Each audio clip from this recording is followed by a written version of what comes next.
Let's turn to Ephesians chapter 4.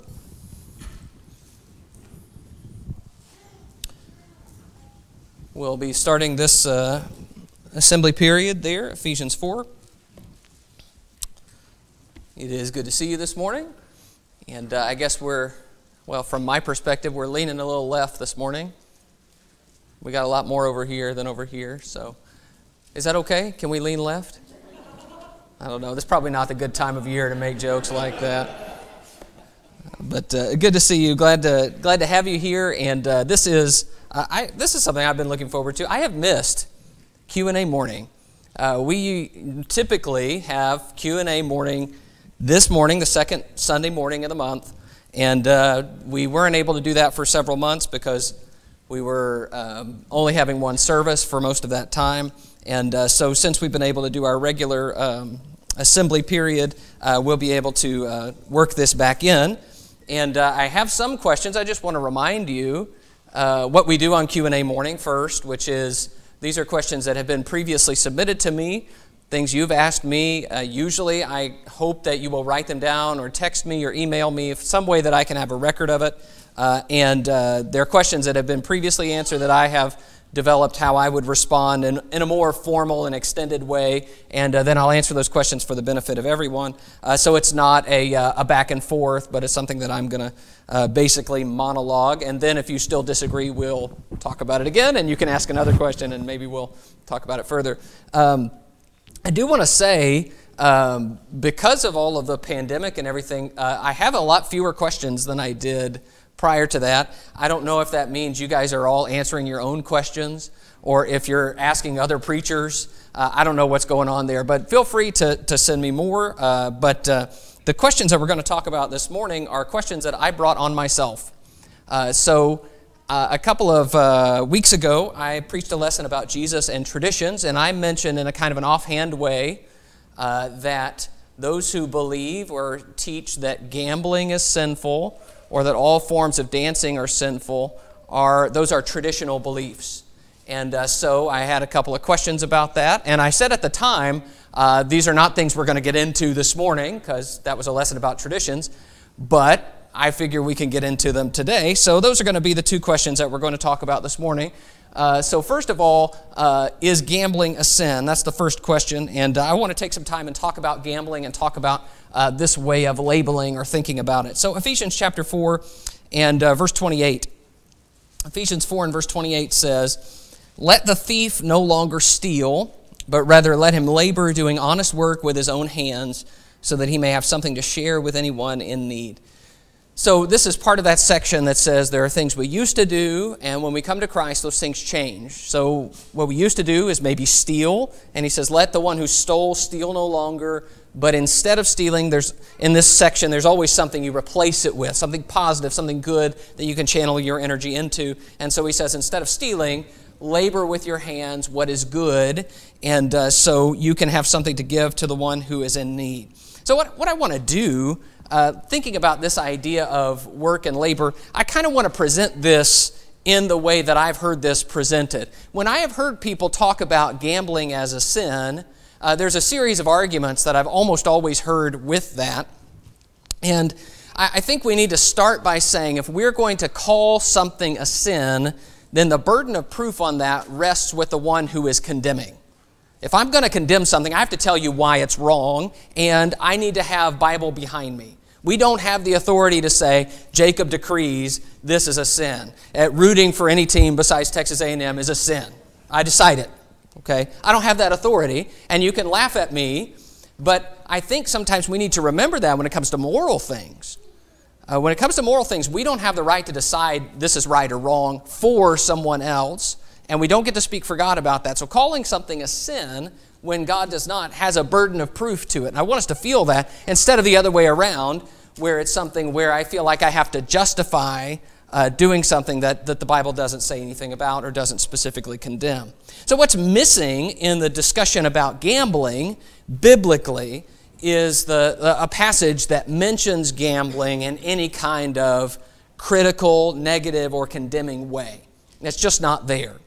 So we have to start with that. There's a lot about, for example, casting lots in the Bible and the idea of uncertainty, the idea of making decisions, sometimes even the idea of dividing things, like the soldiers casting lots for Jesus' garments at his crucifixion.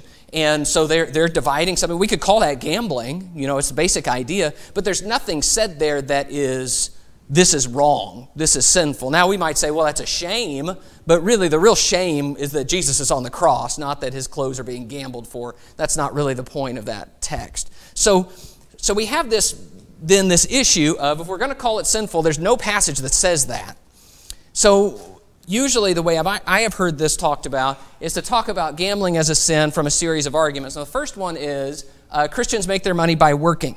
And so we've read this passage in Ephesians 4:28, let him labor with his hands what is good, that he can have something to give to the one who's in need. Now the Bible, in both the Old Testament and the New Testament, is strongly supportive of the idea of working to have something for yourself, to provide for yourself, and to take care of others. You even see that about something to give to the one who has need in that text.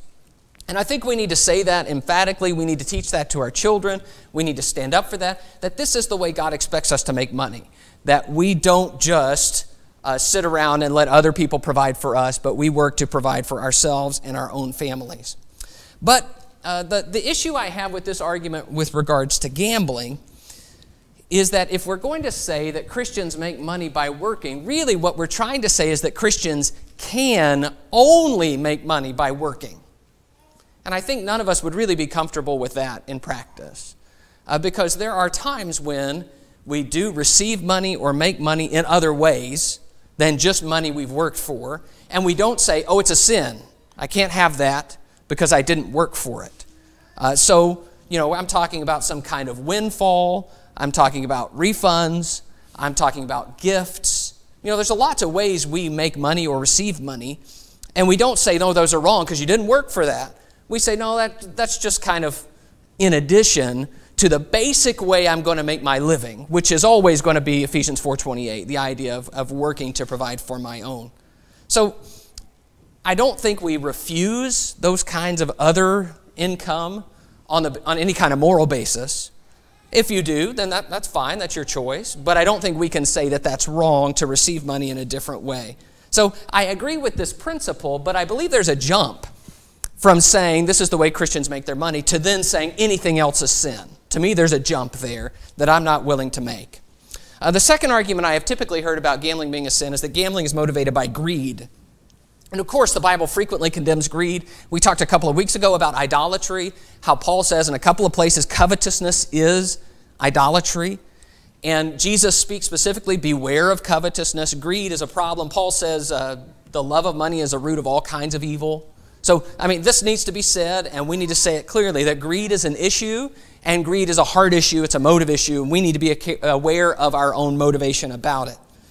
And I also don't deny that most gambling is motivated by greed. I don't know how you could deny that, because most of the time, if you were to just kind of take money out of it, it would be a lot more boring for most people, and they wouldn't be as interested.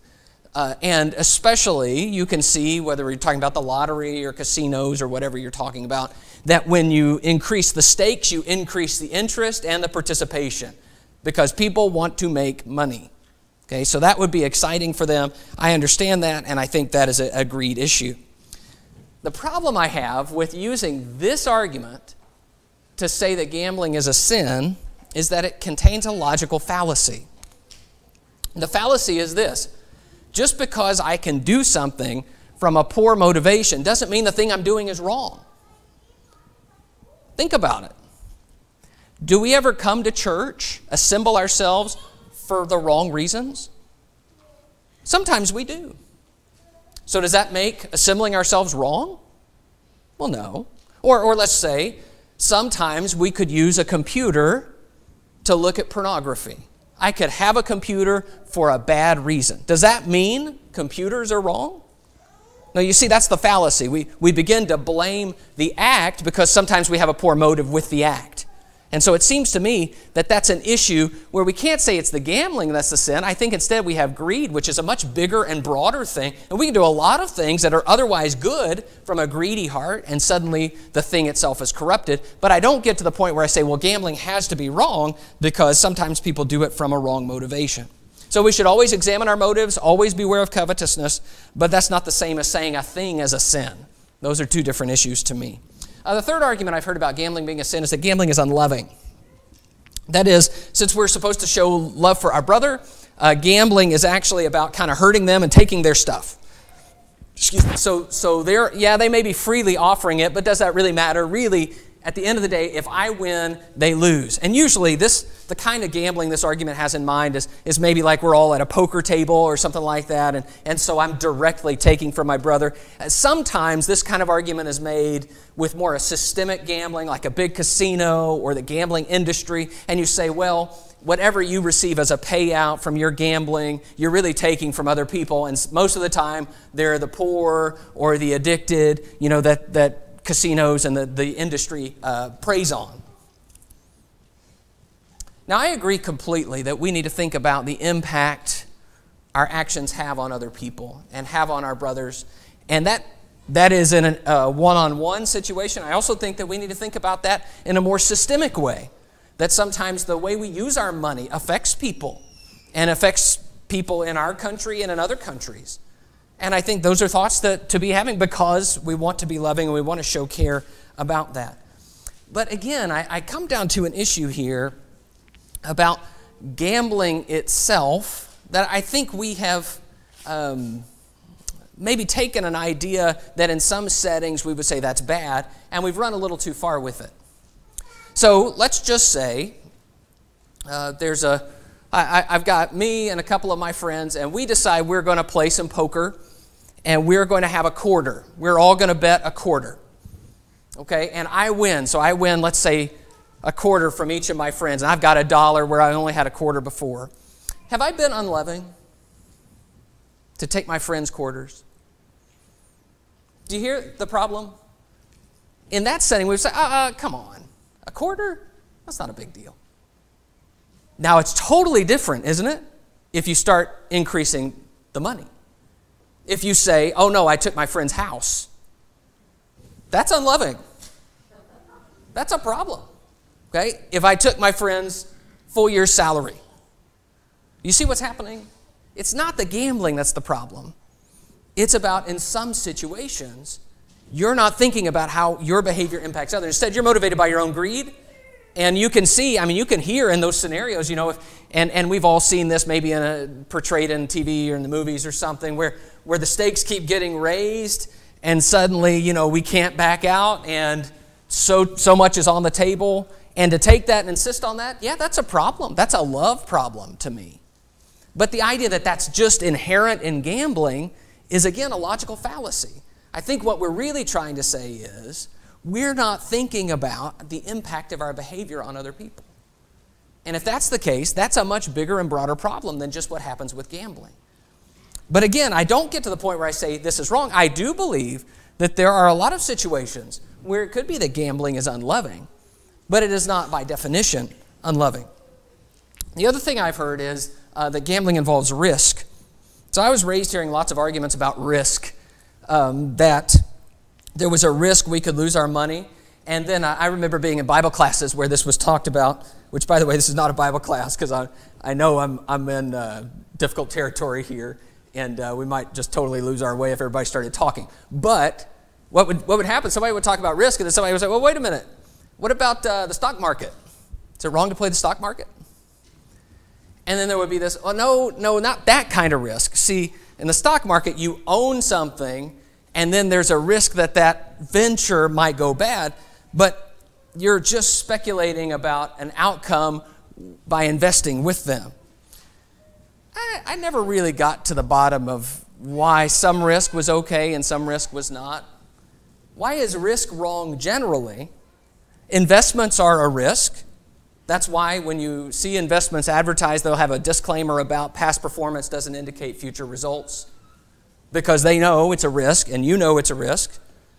But I have yet to come across a Christian. I know that they're out there, so if one of you is here, that's fine. But I've yet to come across a Christian who said that we should never invest in anything because it's risky. I think we understand that life has risk inherent in it. All forms of life. That when we talk about insurance, insurance is a way of mitigating risk. Risk is a part of our lives. And that doesn't make any of those things, investments, insurance, any of those things, wrong. Instead, I think we just have to say, well, risk is something that we involve ourselves in, we'll like it or not, and that doesn't make something wrong. So, is gambling a sin? Well, these are the things I have heard in defense of that. And I remember, because we don't really have a passage that addresses it for better or for worse. But I remain unconvinced that gambling is a sin. And I have to say this, my role is as a Bible teacher. And I have to teach the Bible. I cannot say that the Bible says something the Bible does not say. And the Bible does not say gambling is a sin. It does not say that. So I have to say that. And I am very concerned about our tendency to make our own moral judgments about things and then stick the word sin on them. So I have decided this, and now I decide this is a sin. I decide. Just like I decide you root for any other team than my team, it's a sin. I don't have the authority to do that. None of us do. But I'm not done talking about gambling. I'm not done. The fact that gambling is not a sin does not mean it's a good idea. I talked earlier this year about moving from can to should. And in that lesson, I know you guys have slept since then, but in that lesson, I talked about the idea that sometimes with moral decisions, we get locked into a can I do it? Is it sin or not? And we get into those discussions about all kinds of issues. And if we decide, you know what, the Bible doesn't condemn it, then we just say, oh, great, I get to do it. And I think we need to grow past that mentality to where instead of just thinking about, is it a sin or not, we begin to ask the question, should I do this? Is this wise or not? Or is it that God, before He can ever influence us to do something that we want to do or not to do something, that God has to hammer it and say, no, that's sin, and everything you can't do is sin. We need to learn better moral reasoning. So, what would that look like with gambling? These are the questions I would encourage you to ask about gambling. Not those arguments that we've just seen that are really about proving it's a sin when the Bible doesn't say that. The questions I would ask are, what about stewardship? All that we have, Scripture teaches, especially our gifts, are from God with the expectation that someday we're going to give account for how we've used all that we have, who we are, what we have, including our money. So the question then is gambling really the best use of our money? Really?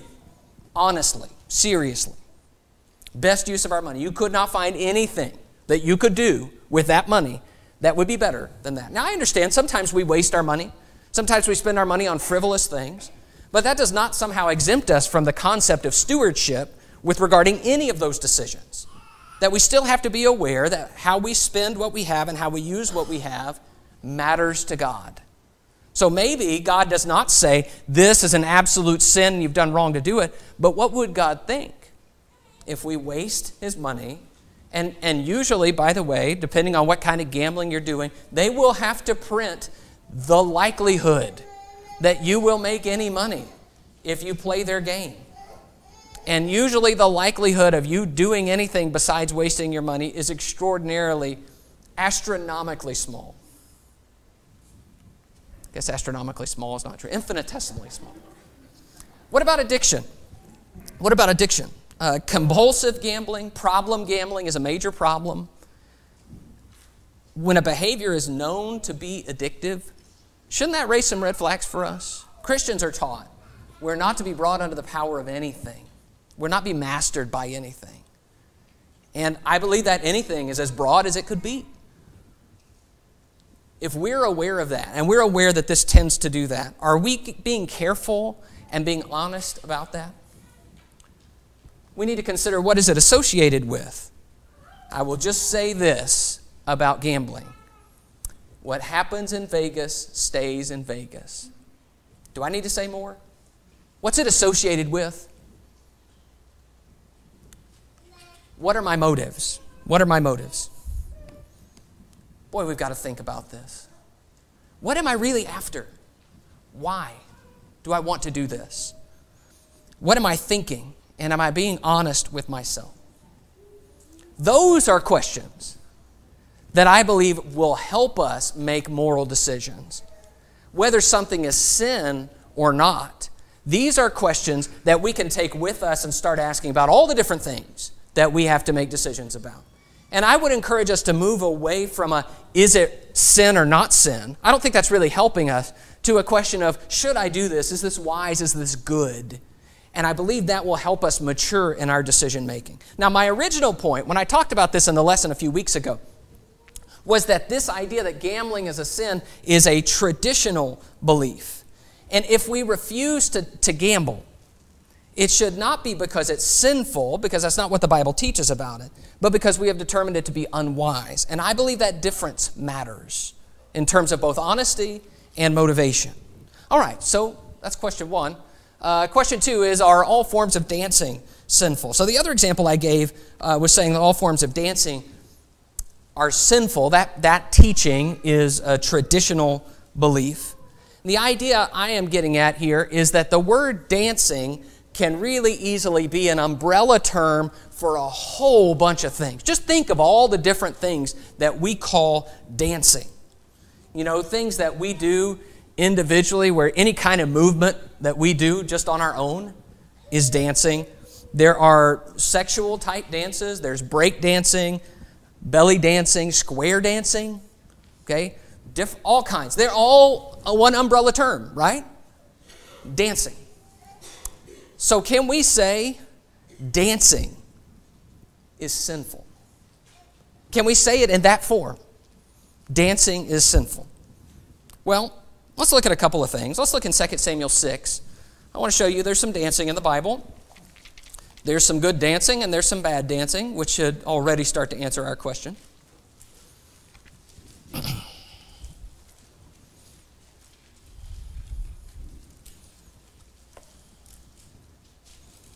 2 Samuel 6 and verse 16, as the ark of the Lord came into the city of David, Michal, the daughter of Saul, looked out the window and saw King David leaping and dancing before the Lord, and she despised him in her heart. Now, she doesn't despise him because she doesn't like dancing. She despises him because she's mad at him because they haven't been together for a long time.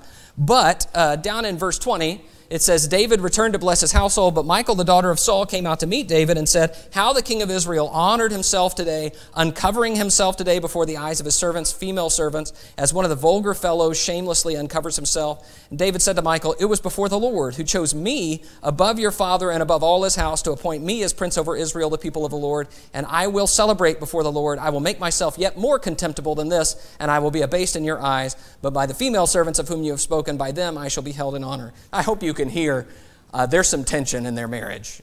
They are barking back and forth. And we're not going to go into all of that. But let me just say, David's dancing here is a celebratory dance of worship and praise. And it is a signal for how much he is celebrating the fact that the ark is coming into the city and praising God. There is dancing and worship in the Bible. Miriam dances. You have this dance. You have dancing in the story of Jesus' story of the prodigal son coming home, and they have a party, and there is music and dancing. So there's dancing that seems to be approved of, seems to be either innocent or even good. There's also bad dancing in the Bible. It's not bad dancing in the way that we're talking about, which is usually about sexual things and dancing. But bad dancing, this is Exodus 32:19. As soon as he came near the camp and saw the calf and the dancing. Moses' anger burned hot. He threw the tablets of his hands. Moses really gets angry about that. But the dancing there is associated with idol worship. So it's not the dancing itself that's wrong, because just a few chapters earlier, Miriam was dancing. But it's the dancing in the wrong worship type service. In fact, the people sat down to eat and drink and rose up to play. That word play implies some dancing. So you've got all of that. And it doesn't really say dancing itself is the problem, although I think there is some implication that it should have been a little more solemn than it was. But here it's bad dancing because it's associated with an idol. I want to look at one more in Mark chapter 6, Mark 6. This is my inference as to this dance. So you may disagree with this conclusion, and that's fine. But it is the way I read the text, and it's kind of based on a combination of my suspicions about the text and my own experience.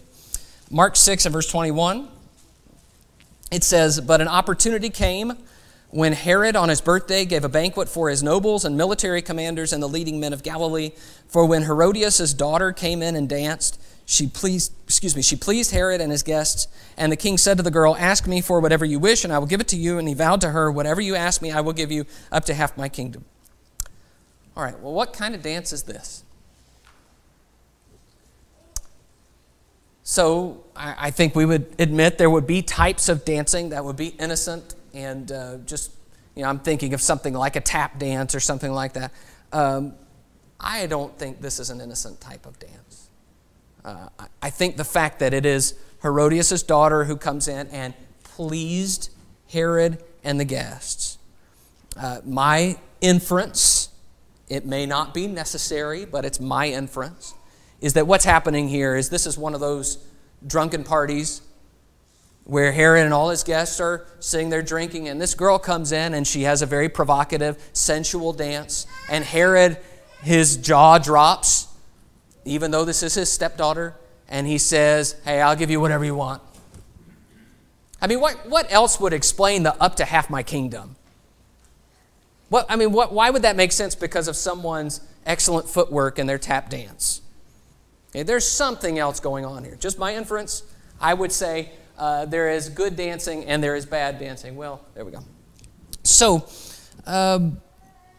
based on the examples, then we kind of have a mixed bag about dancing in the Bible. Dancing itself is never condemned in the Bible. Now, that should weigh in our discussion. Dancing itself is never condemned in the Bible. But the issue with dancing is not the dancing itself. The issue has to do with the fact that some dances inject sexuality into the moves of the dance and sometimes are even simulating sexual activity. And that's problematic. We talked last week about the idea of sensuality when we were talking in 1 Peter 4. And I mentioned that sensuality is the idea of sexuality even when it's wildly out of context. It's just sexuality everywhere. Ephesians 4:19, they have become callous and have given themselves up to sensuality, greedy to practice every kind of impurity. Okay, so he's talking about the Gentiles who have kind of gone crazy in terms of their sexual desires, and so it's everywhere. They're greedy for it. This is Romans 13:13. "Let us walk properly as in the daytime, not in orgies and drunkenness, not in sexual immorality and sensuality, not in quarreling and jealousy." So he is saying there are different parts of our lives we need to discipline, and one of those involves sexual immorality and sensuality. And that word sexual immorality and the word impurity and the word sensuality are all listed as works of the flesh in Galatians 5:19. I don't think it's controversial for me to say that some dances have sexual elements to them. I would hope that's not controversial. Some involve very close contact. Some are intended to entice and incite sexual interest. In short, some dances are full of sensuality, which is what we've been talking about. So even when we acknowledge that not all dances are like that, we also have to admit there is a little bit of subjectivity in evaluating a dance, right? What appears to be over the top for me might not be for you, and vice versa. But there are two courses here that seem to me to be ill-advised when we take all the information we've just discussed. One is to say, blanketly, dancing is wrong. I think we've seen there's some subtlety to the question that doesn't really give us room to say all dancing is wrong. The other, though, is to assume all dancing is fine and that there's no danger in any of it. Both of those courses seem to me to be ill-advised. To me, there has to be a middle path. I was raised I'm particularly talking about the congregation that I attended growing up. I was raised to believe that all dancing was wrong. To the point, I remember in second grade, maybe it was third grade, I had to talk to the teacher and sit out when we did square dancing in our school. I believed it was wrong. I was taught it was wrong.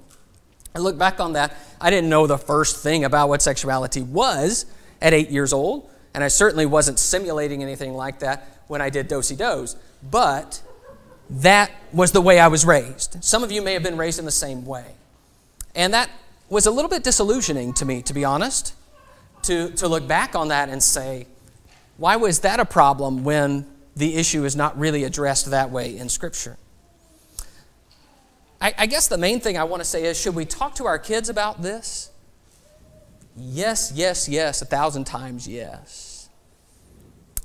They may be doing things they don't even realize they're doing. They may be encouraging feelings in others they don't even realize they're encouraging. And they need to know. We also need to help our children learn how to make decisions about things like this that can be problematic. What are we going to use our bodies for? What's the point here? What are we after? And it's certainly not, we can't have fun. We can't ever move around. We can't joke around with our friends. How can we explain the biblical logic about sexuality and sensuality? I'll tell you this too. I found this week. It's a little tract called Is Dancing Christian? And it's important to me because I still have it from when I was a very, very young man. I believe I was about 12 years old. And I did not go to a little dance that we were having at our school. And one of my friends asked me, well, why not? Why not? And so, of course, I was very, very shy. And so I didn't answer him, but I did go to the church building, and I picked up this little tract, and I gathered up all my courage, and I handed it to him. And he laughed. I remember to this day he laughed because I was deeply hurt, offended. He laughed, just looked at it and chuckled. But then I looked inside the tract. Now, this is a tract that's called Teen Talk. It's addressed to teens. Dancing is wrong because of its motive. Dancing is wrong because of its influence. Dancing stifles social growth, which is because it's for, he says, for social weaklings who cannot build social relationships on spiritual and intellectual levels. It gives social pygmies something to do. Dancing is wrong because of associated evils. This actually says, and I'm quoting to you right now, 90% of the prostitutes of the land began their path to ruin on the dance floor. No citation there, which makes me wonder if he just made that up. 90% prostitutes from dancing. Now, please understand, I'm not encouraging this behavior. There are problems with it. And we need to be very aware and teach our children about the problems of what Scripture condemns. But I will be honest, this does not help. It does not help to obscure what the Bible actually does say by our arguments that are not biblical and not true. So, when I look at that, it embarrasses me because I sacrificed part of my witness to talk about made-up facts about prostitution when I was 12 years old. Here's what I'm saying. We need to be able to teach our children and to learn ourselves how to make decisions without just saying everything is wrong. How do we make decisions in a world that has gray areas and nuance? How do we make decisions about what we go and what we do and what we look at? We don't make those decisions by just blanketly condemning everything or blanketly accepting everything. We have to use moral judgment. And we need to be teaching our children, and we need to be talking with one another about how to make those judgments. If we're going to be concerned, let's be concerned with what God is concerned about. Let's call Bible things by Bible names, like sensuality and sexual immorality. And watch out for those things and warn against those things. And not just make up our own categories and umbrella terms and condemn everything. So, wow, I went over time. I guess I had to get my tract out and that took too long. But I appreciate your attention. If you have more questions about that, I'm happy to talk with you about it. But we'll be dismissed for our classes at this time.